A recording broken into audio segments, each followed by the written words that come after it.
우리 이재명 후보한테 제가 묻습니다. 지도자가 되고 또 국민 통합을 하려면 과정에서부터 좀 통합이 돼야 돼요. 갑질을 하지 않습니까? 그 소방관한테 전화해서 나도 김문수인데 뭐 어쩌라는 거예요? 아니 잠깐만요. 12월 4일 3일 밤이죠. 계엄 해제 표결에 참여하지 않았어요. 결국 싸우는 척하면서 계엄 해제에 반대한 거 아니냐. 민주당에도 진입하지 못한 의원님들이 있는 것으로 알고 있습니다. 그분들은 그럼 이재명 후보의 논리대로라면은 계엄을 막을 생각이 없었다는 것입니까? 그렇게 삐딱한 생각으로 역시 진흙탕 싸움이 시작되고 있습니다. 이준석 후보는 자기 지식 자랑하는 얘기 나온 거냐? 법인카드 부분을 보면 일반인들이 분노할 수밖에 없습니다. 윗물이 맑아야 아랫물이 맑은데 윗물이 이렇게 탁하고 부정부패 비리에 증거가 있으면 구체적 증거를 한번 대보십시오. 저는 그렇게 쓴 일이 없어요. 남녀 갈라치기, 장애인 혐오, 분열을 자꾸 부추겨 있는 것 같아요. 저에게 혐오라는 낙인을 찍으시려면요. 혐오의 정의에 따라서 제가 무엇을 잘못했는지를 구체적으로 말씀. 경제 분야 토론회에 이어서 오늘은 사회 분야입니다.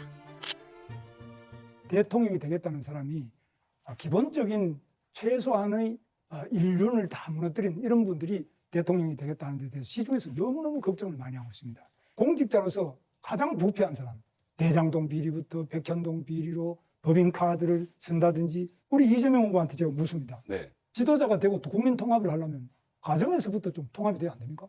가정도 제대로 못하는데 어떻게 나라를 통합시킬 수 있겠습니까? 지금 우리 사회의 통합을 방해하고 있는 가장 큰 요소는 헌정 질서를 파괴한 이 내란 사태입니다. 저희 집안 내 내밀한 문제, 우리 어머니에게 우리 형님이 그 폭언을 내서 그런 말을 할 수 있냐라고 제가 따진 게 이제 문제가 됐는데, 뭐 그 점은 제 소양의 부족, 수양의 부족으로 제가 사과 말씀을 다시 드립니다.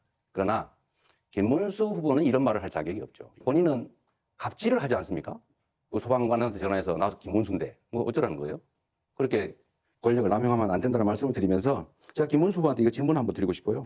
지금 내란 수계 윤석열 전 대통령에 대해서 계속 비호하는 입장을 가지고 있는데 이 단절할 생각 혹시 없는지, 정광훈 같은 극우 세력과 단절할 생각은 없는지 이 두 가지를 좀 묻고 싶어요.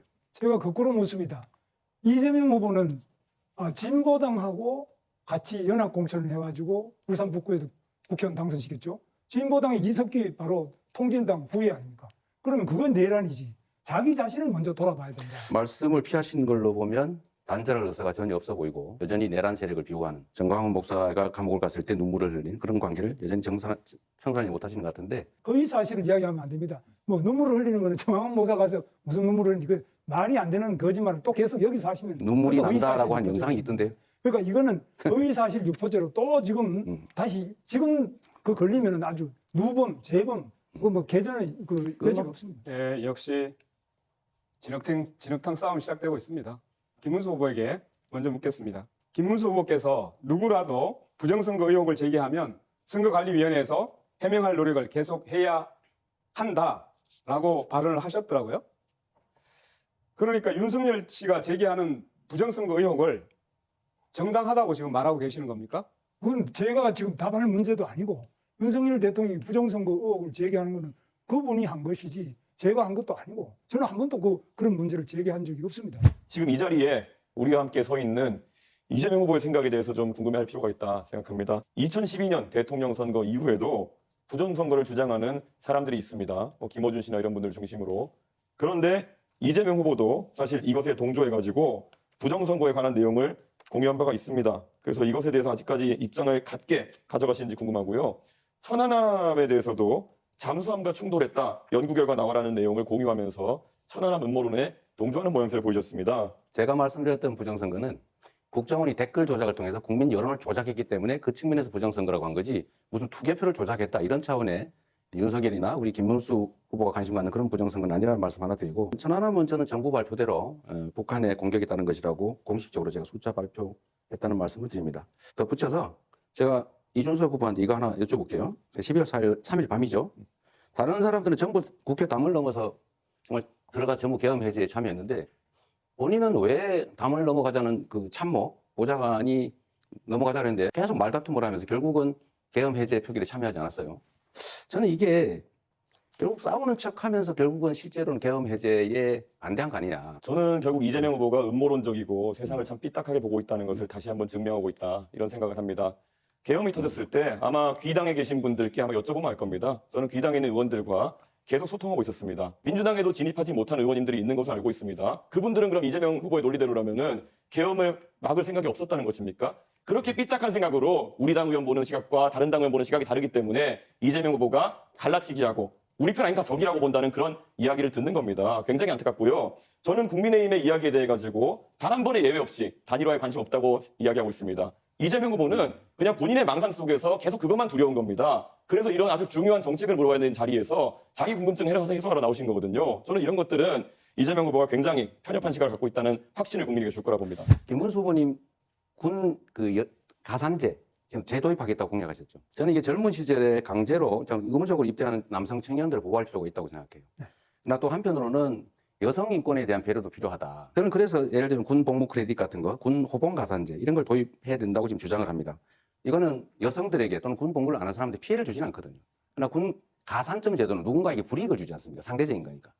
그런데 이것은 결국 헌법이 위헌 판결을 했는데 헌법을 개정하지 않은 한 쉽지 않은 이런 거를 도입하겠다고 하는 건 결국 또 여성들을 상대로 갈라치기를 하거나 국가를 위해서 자기 청춘을 18개월 동안 의무 복무를 하고 또 장기간 복무하던 분들이 약간의 뭐 5% 이런 게 아니라 약간이라도 배려를 한다는 것은 우리 국가의 책무이고 또 보건의 기본입니다. 그래서 제가 이재명 후보에게 또 묻겠습니다. 법인카드 부분을 보면 이건 정말 좀 상당히 일반인들이 분노할 수밖에 없습니다. 우리 사모님께서도 그런 어려움을 겪고 있는데 이거는 본인이 이재명 후보 본인이 만약 이것을 안 고치고는 대통령이 되면 공직자가 윗물이 맑아야 아랫물이 맑은데 윗물이 이렇게 탁하고 부정부패 비리에 이런 식으로 방탄 입법을 하고 방탄 조끼를 입고 이렇게 해가지고는 과연 우리 공직 유지되겠나 걱정되는데 어떻게 생각하십니까? 김문수 후보가 소속된 그 정권이 아무런 증거도 없이 언론 플레이해가면서 마구 무작위 조작 기소를 한 결과다 이 말씀을 드리고 그 증거가 있으면 구체적 증거를 한번 내보십시오. 저는 그렇게 쓴 일이 없어요. 재판에 여기 다 나와가지고 저도 자료를 다 가져왔습니다. 그럼 왜 재판을 받습니까? 왜 유죄가 나옵니까? 유죄 어디 나왔습니까? 유죄가 여기 지금 법인카드 해가지고 전부 다 여기 제가 유죄가 나왔습니까? 아니 지금 우리 사모님도 지금 그렇고 네, 자 그럼 이준석 후보에게 발언 기회 넘기겠습니다. 예, 오늘 저희가 사회 갈등을 극복하는 방법에 대해서 이야기하고 있는데요. 저는 사실 전장현이나 아니면 이런 동덕여대 폭력 사태 이런 것들에 대해 가지고는 사회 질서를 유지하기 위한 최소한의 원칙을 우리가 가져가야 된다 보는데 민주당이 자신들과 뜻이 비슷하면은 이런 식으로 개입해가지고 정치적 권력으로 책임을 면해주는 이런 상황. 이재명 후보님 어떻게 생각하십니까? 나중에 주도권 토론에 답변하도록 할게요. 지금 답하기 너무 시간이 없습니다. 자, 이준석 후보께 한번 묻겠습니다. 남녀 갈라치기, 장애인 혐오, 차별금지법 반대 이런 걸 가지고 분열을 자꾸 부추겨 있는 것 같아요. 그리고 공공병원은 현실적이지 않다라고 평가를 하셨습니다. 공공의료마저 갈등의 대상으로만 보시는 겁니까? 우선 저에게 혐오라는 낙인을 찍으시려면요. 혐오의 정의에 따라서 제가 무엇을 잘못했는지를 구체적으로 말씀해 주셔야 그것이 아마 국민들께 와닿을 겁니다. 네네. 제가 혐오에 해당하는 행위를 한 것이 무엇이 있는지 혹시 말씀 주실 수 있나요? 네, 장애인 시위에 대해서도 주로 왜 일어났는지 이야기하는 것이 아니라 주로 그 결과에 대해서 비난을 했던 것 같고요. 제가 행위에 대해서 그리고 지적을 했기 주로 때문인데 이대남의 얘기를 주로 하시는 것 같아요. 이대남의 얘기랑 구체적인 사유가 있습니까? 자, 요거 한번 묻고 넘어가겠습니다. 상대를 비난할 때 자. 느낌적 느낌으로 넌 이런 사람이야 단정 짓는 게 예전에 민주노동당이나 그래서 아까- 정의당을 보고 빨갱이 아니야 했던 것과 동일한 얘기거든요. 잠깐만요. 그러니까 구체적인 제가 얘기로 질문을 비난해 하고 주십시오. 있습니다. 자, 예. 묻는 것 답변하세요. 그 공공의료마저 갈등의 대상으로 보시는 겁니까? 라고 물었습니다. 저는 그런 프레임 자체에 동의하지 않는 게요. 네네. 공공의료가 제가 성남시 의료원도 다녀왔지만 네네. 저는 과연 이것이 그럼 어떤 형태로 동작할 수 있겠냐에 대해서 합리적인 질문들을 던졌고 성남시 의료원 관계자들이 열심히 하는 것과 관계없이 실제로 지금 거의 운영이 네, 불가능할 거기까지. 정도 30초 거기까지. 보장하셔야 됩니다. 네. 예. 운영할 수 있을 정도의 그런 어떤 환경이 마련되지 않았다. 그걸 지적한 것인데 무조건 공공자만 붙으면 전부 다 우리가 이것을 좋은 것으로 받아들여야 되느냐? 이건 아니라고 봅니다. 예, 이재명 후보님 여쭤보고 싶은 게요. 간병비 관련해 가지고 결국 보장성을 높여야 된다라는 정책을 내셨는데 금액으로 따지면 한 연간 15조 정도까지 이제 될 수 있다고 합니다. 지금 건강보험료가 97조 정도 재정이고요. 지금 추계에 따르면은 2033년 되면은 마이너스 30조 정도로 적자가 난다. 간병비 혜택이 들어가게 되면은 이거의 재원 마련은 어떻게 되는 것입니까? 저는 우리 의료보험 재정 지출 중에서 예를 들면 지금 의료 쇼핑 같은 거 있지 않습니까? 너무 무제한적으로 이 병원 저 병원 다니는 게 있고 아주 경증이고 간단하게 진료할 수 있는데도 다 병원을 이용하는 이런 부분들에 대해서 약간의 조정이 좀 필요하지 않을까 싶은 생각을 하고요. 그 부분에 대한 통제들을 좀 하면 상당 정도의 재정 절감이 가능하지 않을까 그렇게 생각합니다. 그 현실적인 재정 대책 있으십니까? 그게 제일 크다고 생각해요. 2, 3조 규모라니까요. 그거라도 크지 않습니까? 15조 하신다면서요, 방금. 내가 언제 15조 그랬어요? 본인이 그렇게 주장하시죠. 간병비 몇 프로까지 그럼 지원하실 예정입니까? 자, 이준석 후보의 특성이 그런 것인 것 같은데 상대가 하지도 않은 말을 한 걸로 전제를 해가지고 15조는 본인이 주장한 거죠. 저는 그중에 일부를 절감하고 필요한 범위 내에서 가능한 범위 내에서 하겠다고 말씀드렸는데 15조를 어떻게 마련하겠냐 이렇게 말하면 안 되는 거죠. 그러면 마이너스 30%인데 잠깐만요. 어디가 여유라는 것이 잠깐만, 한번 설명해 주셔야죠. 예. 그럼 다시 30조 쓸까요? 아니요. 제가 계속 보충하는 겁니다. 이거. 이게 규칙을 좀 지키시는 게 중요하잖아요. 가능하면. 얘기하십시오. 시간이 끝나버리네. 제가 질문 드리는 것은 건강보험료를 그럼 그에 걸맞게 많이 올려야 되는 상황이 오지 않겠느냐라는 질문 드리는 건데 올려야 됩니까? 그 전에 우리 이준석 후보는 언제나 그러신 것 같아요. 뭐 문제 지적을 예를 들면 과잉되게 아니면 왜곡되게 지적을 막 하는데 본인이 생각하는 대안은 뭔지 한번 말씀해 보시죠. 예를 들면 어떻게 하면 의료비를 절감할 수 있고 의료 건강보험료는 안 올리는 게 바람직하지만 필요할 때는 제 올리는 질문인데 제 주도권 아니, 질문인데 말씀- 왜? 자, 이준석 후보 1분 41초 남았는데 한 후보에게만 아니, 질문하셨던 점 예, 근데 다시 한번 제 말을 말씀해 주세요. 질문인데 드릴 왜? 때 시간 정해진 건 좀 지켜주시는 게 좋지 않아요? 아니, 지금 사회자 개입하지 않았습니까? 아니 30초가 남았잖아요. 네. 저한테 질문을 역으로 하시면 안 되는 겁니다. 원래 룰상. 질문도 답의 일부예요. 네, 답변 계속하시면 됩니다. 그래서 이 토론이 쉽지가 않네요. 중간에 좀 안 끼어들면 좋겠어요. 말을. 결국 제가 지금 질문 드린 것에 대해 가지고 답은 안 하시고 결국 건강보험료 인상해야 된다는 걸 인정하지 않으시고 저에게 훈계하듯이 이제 말씀하시면서 끝난 거 아니겠습니까? 이준석 후보님은 신구연금을 분리하자. 그러니까 지금까지 연금 낸 사람들 따로, 앞으로 낼 사람 따로 이렇게 칸을 쳐가지고 새로 시작하자 이렇게 하시는데 그러면 기존 연금 대상자들에게 연금을 지급하려면 계산상 609조 원이 필요하다고요? 그럼 그 돈 누가 냅니까? 그런 식으로 자꾸 갈라쳐가지고 말 그대로 개변을 하고 계신 거죠. 지금 사회적 연대나 세대 간의 연대 같은 걸 이야기하시는데 이번 합의 과정에서 과연 그러면 이득을 보는 세대는 어디이고 손해를 보는 세대가 어디인가 명백하거든요. 받아가는 세대는 바로 받아가게 되고 네. 내는 세대는 4% 가까이 인상된 금액을 평생 내야 되는 것이고 그래서 5천만 원 더 내고 2천만 원 더 받아가는 구조다 이런 얘기가 나오는 거라서 대한민국의 젊은 세대는 가만히 앉아서 한 사람당 3천만 원 이상의 손실을 그냥 떠있게 된 거거든요. 네. 바로 이어서 김문수 후보 주도권 토론이니까요. 부산대병원의 권역외상센터가 전국 1등의 병원 아닙니까? 네. 서울대병원으로 옮기셨는데 이 과정에 또 이제 헬기를 타고 오셔가지고 이게 황제 헬기 아니냐. 자신은 최대 치적이라고 하는 성남의료원도 안 가고 또 서울대병원 가요. 제가 서울대병원으로 가게 된 것은 일단 우리 가족들이 결국 장기간 입원을 해야 되기 때문에 서울 근처로 하면 좋겠다는 의견을 냈고 또 의료진이 그러면 서울대로 후송하는 게 낫겠다라고 판단해서 그렇게 했다고 합니다. 저야 뭐 우리 다치고 누워 있을 때니까 정확하게 잘 모르죠. 중국 동쪽 지역에는 원전이 많이 몰려 있고요. 이게 사고가 날 경우에는 대한민국의 직격탄인데 이건 어떻게 위험도를 평가하십니까? 저는 대한민국 원전을 불신한다고 한 바가 없어요. 안전성에 우려가 있다. 사고는 잘 안 나겠죠. 그러나 사고가 날 경우는 엄청난 피해가 발생할 수 있다. 중국 동해안에 원전들이 많이 있는 건 저도 아는데 그 점과 거기 원전 많으니까 우리나라에 원전 많아도 괜찮다. 그런 건 아니죠. 거기가 위험하니까 우리나라 위험해도 괜찮다. 그렇게 말하면 안 되는 거죠. 근데 지금 이재명 후보의 발언대로라면은 대한민국 원전이 뭐 사고가 날 수 있기 때문에 결국은 안전하지 않다는 취지로 들릴 수도 있고 지금 결국에는 뭐 중국에 대해서는 별말 안 하실 것 같은데 어떻게 받아들여야 됩니까? 원전이 대한민국 원전이 위험하다. 더 불안하다라고 말한 바가 없어요. 그렇게 주장하지 않아요. 원전의 일반적인 위험성을 얘기하는 거죠. 또 원전이란 지금 당장은 싼 게 맞지만 폐기물 처리 비용이나 또 위험을 비용으로 환산했을 때 그걸 계산하면 엄청나게 비싼 에너지일 수도 있어요. 이재명은 합니다라고 하면서 대선 출마 선언하신 다음에요. 쌍방울의 지주회사였던 광림이 사업 다각화한다고 하면서 임시주총을 열고 풍력발전과 태양광 발전을 사업 목적으로 추가합니다.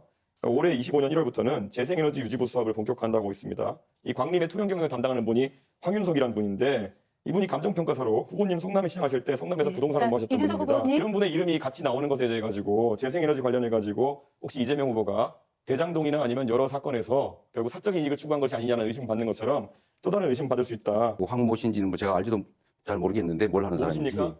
잘 모르겠어요. 제가 김문수 후보님 한번 네. 여쭤볼게요. 원전 비중을 60%로 하겠다고 하신 것 같아요. 네. 그런데 원전 하나 짓는데 보통 10년에서 15년 정도 걸립니다. 네. 그러면 원전을 60%씩이나 하면 앞으로 아리백 그 기업들이 거기다가 맞춰서 재생에너지로 생산해야 되는데 그거 어떻게 감당하실 생각이세요? 원전의 비율은 뭐 지금 또 원전 중에 쓸 수 있는 건데 아주 제대로 못 쓰고 있는 것도 있기 때문에 이런 것들은 점검해서 다시 그동안 다 수리해 놓은 거 이런 것도 안 쓰고 있는 게 있습니다. 그런 것도 빨리 가동을 시키고 재생에너지 부분 아리백은 사실 불가능한 겁니다. 그 자체는 좋은 구호이긴 하지만 현실을 모르는 소리라고 생각합니다. 원자력 발전에 대해서는 이게 지금 기술이 굉장히 빠른 속도로 발전하고 또 우리나라가 세계 최고의 시공 기술을 가지고 있기 때문에 제대로 이 부분에 대해서는 세계적인 선도 국가가 될 것입니다. 원전에 대해서 저는 이재명 후보께서 훨씬 더 긍정적이고 적극적으로 검토하셔야 되지 않느냐. 저는 원전이 위험한 에너지라는 점에 대해서는 뭐 생각이 여전한데 석탄 발전은 위험 안 합니까? 안전성을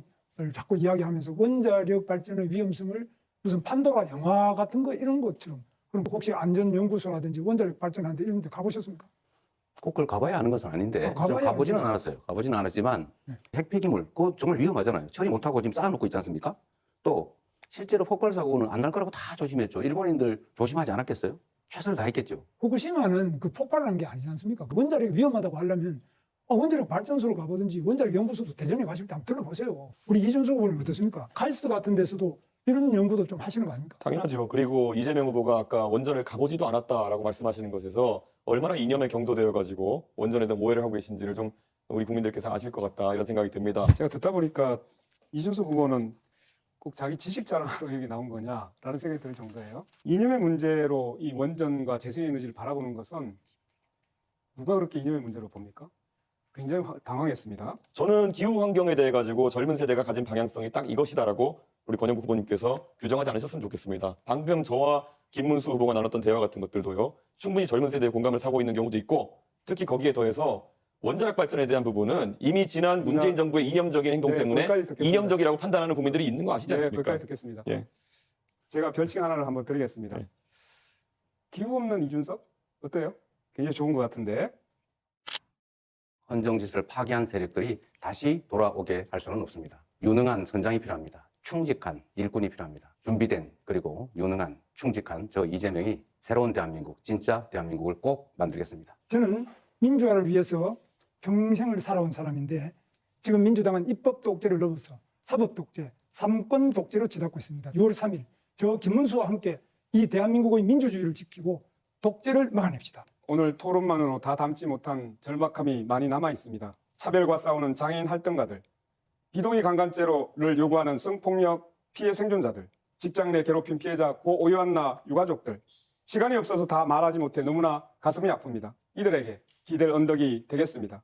저는 오늘 노무현 대통령 서거 16주기를 맞아 그분의 말씀으로 이 토론을 시작했습니다. 그리고 이제 다시 그분의 말씀으로 토론을 마무리하고자 합니다. 부끄러운 줄 알아야지. 양쪽 껍데기를 말끔히 청산하고 이제 새로운 세대가 나라의 미래를 책임질 시간입니다. 저 이준석이 나아갈 길 멀고 험해도 깨치고 나아가 끝내 이기겠습니다. 도와주십시오.